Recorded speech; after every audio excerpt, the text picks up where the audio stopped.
The 1930s were a dark time in Europe. The Nazi Party steadily moving toward the final solution of what they called their Jewish problem. Stormtroopers swept across Germany and Austria, burning synagogues, smashing and looting Jewish businesses, and sending tens of thousands to concentration camps. Ursula Progel was only 5 years old. We lived in an apartment. I was in the crib still, and the SS came. I guess I was taking a nap. I woke up and my eye level was their boots, these shiny, shiny boots, and they were ripped open the closet, and I don't know what they were looking for, if they were looking for passports or whatever, but I remember screaming my head off. After decades, often centuries, as patriotic citizens, Jewish families quit their jobs, packed up their belongings, and fled for their lives. Many, even most, found there was nowhere to go. Nation after nation closed their borders. Diplomats gave speeches, but embassies were reluctant to grant visas. Perhaps the most vivid example of this policy of neglect was the voyage of the ocean liner St. Louis. More than 900 Jewish men, women, and children aboard. They were refused entry to Cuba and then refused entry into the United States. They cruised slowly up the East Coast, hoping for an open door leading out of the darkness falling over Europe.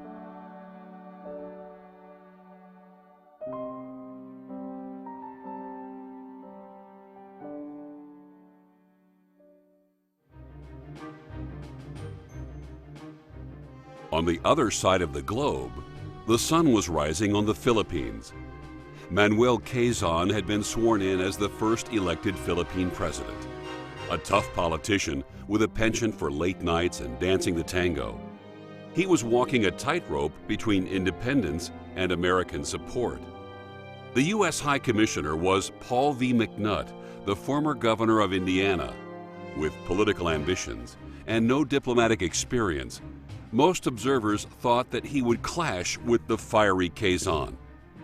The best staff officer in the U.S. Army, Colonel Dwight Eisenhower, had been brought over by the legendary Douglas MacArthur to build up the Filipino military. And then there were the Frieders. Athlete, scholar, movie star, they all appreciate a fine cigar. Brothers from Cincinnati, the Frieders had come to the Philippines to buy cigars and stayed to make them. They took turns running the family business, each bringing their wives and children to the Pearl of the Orient for a 2-year tour of duty. While the children swam and played, the adults moved within the glittering social world of the Philippine elite. A nightly parade of dances, receptions, and card games, essential to getting things done in this half-American, half-Asian country. Manila in the 1930s was a real version of Casablanca. People who elsewhere would have probably been strangers at best and enemies at worst ended up working together. In 1938, there was a poker game, perhaps in the air-conditioned lobby of the Hotel Manila, on the breezy veranda at the Frieders, or at the home of a Greek-American private investigator.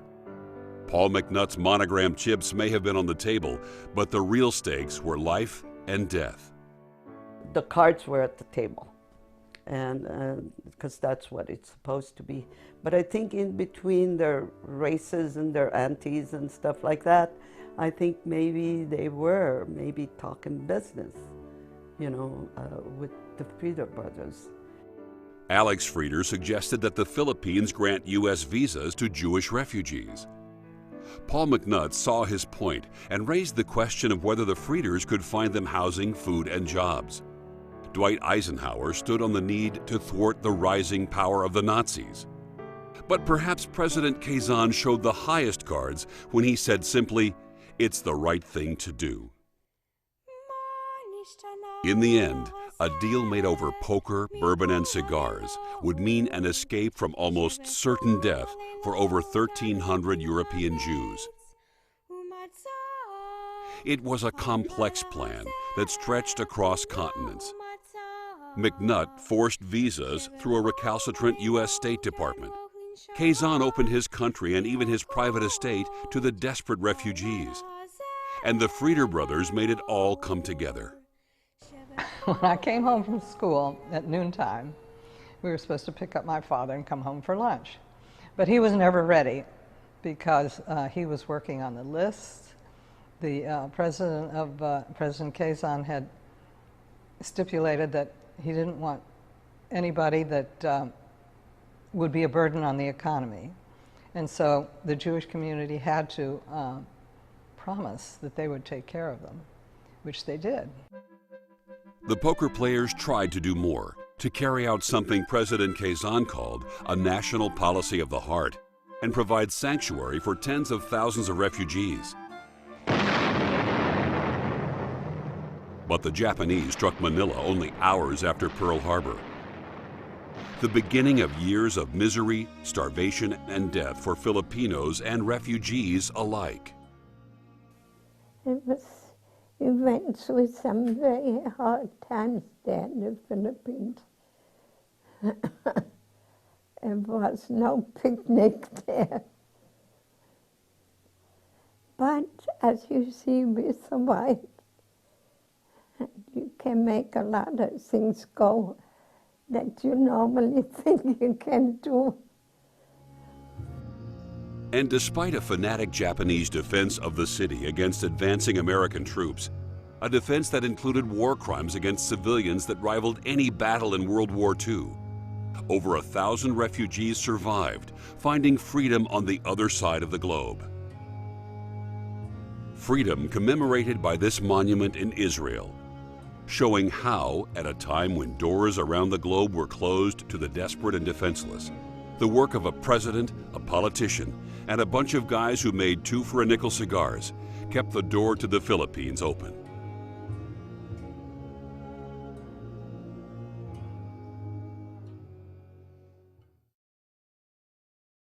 Rescue in the Philippines is a story that needs to be told. Few know how many Jews found sanctuary in Manila and how open and welcome the Filipinos were. And our children do not realize how hard American Jews fought to save those fleeing the Holocaust. The team producing this documentary is uniquely suited to the task.